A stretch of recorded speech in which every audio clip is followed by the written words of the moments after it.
जय माँ दुर्गा। 12वां अध्याय।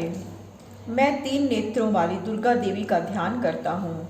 उनके श्री अंगों की प्रभा बिजली के समान है। वे सिंह के कंधे पर बैठी हुई भयंकर प्रतीत होती है। वे अपने हाथ में चक्र, गदा, तलवार, ढाल, बाण, धनुष, पाश और तर्जनी मुद्रा धारण किए हुए हैं। उनका स्वरूप अग्निमय है तथा वे माथे पर चंद्रमा का मुकुट धारण करती हैं।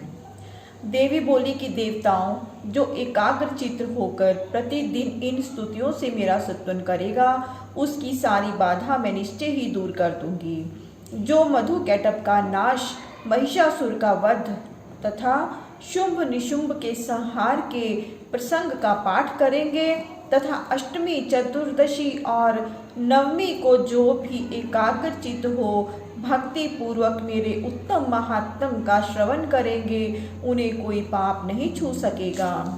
उन पर पाप जनित आपत्तियां भी नहीं आएंगी। उनके घर में कभी दरिद्रता नहीं होगी तथा उनको कभी प्रेमी जनों की विछोह का कष्ट भी नहीं भोगना पड़ेगा। इतना ही नहीं, उन्हें शत्रु से, लुटेरों से, राजा से, शस्त्र से, अग्नि से तथा जल की राशि से भी कभी भय नहीं होगा। इसीलिए सबको एकाग्रचित होकर भक्ति पूर्वक मेरे इस महात्म को सदा पढ़ना और सुनना चाहिए। यह परम कल्याणकारक है। मेरा महात्म महामारी जनित समस्त उपद्रवों तथा आध्यात्मिक आदि तीनों प्रकार के उत्पातों को शांत करने वाला है। मेरे जिस मंदिर में प्रतिदिन विधि पूर्वक मेरे इस महात्म का पाठ किया जाता है, उस स्थान को मैं कभी नहीं छोड़ती। वहाँ सदा ही मेरा सानिध्य ध्यान बना रहता है।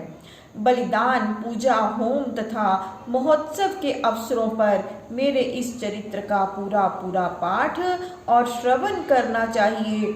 ऐसा करने पर मनुष्य विधि को जानकर या बिना जाने भी मेरे लिए जो बलि, पूजा या होम आदि करेगा, उसे मैं बड़ी प्रसन्नता के साथ ग्रहण करूंगी। शरद काल में जो वार्षिक महापूजा की जाती है, उस अवसर पर जो मेरे इस महात्म को भक्ति पूर्वक सुनेगा, वह मनुष्य मेरे प्रसाद से सब बाधाओं से मुक्त तथा धन धान्य से एवं पुत्र से संपन्न होगा। इसमें तनिक भी संदेह नहीं है। मेरे इस महात्म, मेरे प्रादुर्भाव की सुंदर कथाएं तथा युद्ध में किए हुए मेरे पराक्रम सुनने से मनुष्य निर्भय हो जाता है। मेरे महात्म का श्रवण करने वाले पुरुषों के शत्रु नष्ट हो जाते हैं, उन्हें कल्याण की प्राप्ति होती है तथा उनका कुल आनंदित रहता है। सर्वत्र शांति कर्म में बुरे स्वप्न दिखाई देने लग पर तथा ग्रह जनित भयंकर पीड़ा उपस्थित होने पर मेरा महात्म श्रवण करना चाहिए। इससे सब विघ्न तथा भयंकर ग्रह पीड़ाएं शांत हो जाती हैं और मनुष्यों द्वारा देखा हुआ दुःस्वप्न शुभ स्वप्न में परिवर्तित हो जाता है। बाल ग्रहों से आक्रांत हुए बालकों के लिए यह महात्म शांतिकारक है तथा मनुष्यों के संगठन में फूट होने पर यह अच्छी प्रकार मित्रता कराने वाला होता है। यह महात्म समस्त दुराचारियों के बल का नाश कराने वाला है। इसके पाठ मात्र से राक्षसों, भूतों और पिशाचों का नाश हो जाता है। मेरा यह सब महात्म मेरे सामीप्य की प्राप्ति कराने वाला है। पशु, पुष्प, अर्घ्य, धूप, दीप, गंध आदि उत्तम सामग्रियों द्वारा पूजन करने से, ब्राह्मणों को भोजन कराने से, होम करने से, प्रतिदिन अभिषेक करने से, नाना प्रकार के अन्य भोगों का अर्पण करने से तथा दान देने आदि से 1 वर्ष तक जो मेरी आराधना की जाती है और उससे मुझे जितनी प्रसन्नता होती है, उतनी प्रसन्नता मेरे इस उत्तम चरित्र का एक बार श्रवण करने मात्र से ही हो जाती है। यह महात्म श्रवण करने पर पापों को हर लेता है और आरोग्य प्रदान करता है। मेरे प्रादुर्भाव का कीर्तन समस्त भूतों से रक्षा करता है तथा मेरा युद्ध विषयक चरित्र दुष्ट दैत्यों का संहार करने वाला है। इसके श्रवण करने पर मनुष्यों को शत्रु का भय नहीं रहता। देवताओं, तुमने और ब्रह्म ऋषियों ने जो मेरी स्तुतियां की हैं तथा ब्रह्मा जी ने जो स्तुतियां की हैं, वे सभी कल्याणमयी बुद्धि प्रदान करती हैं।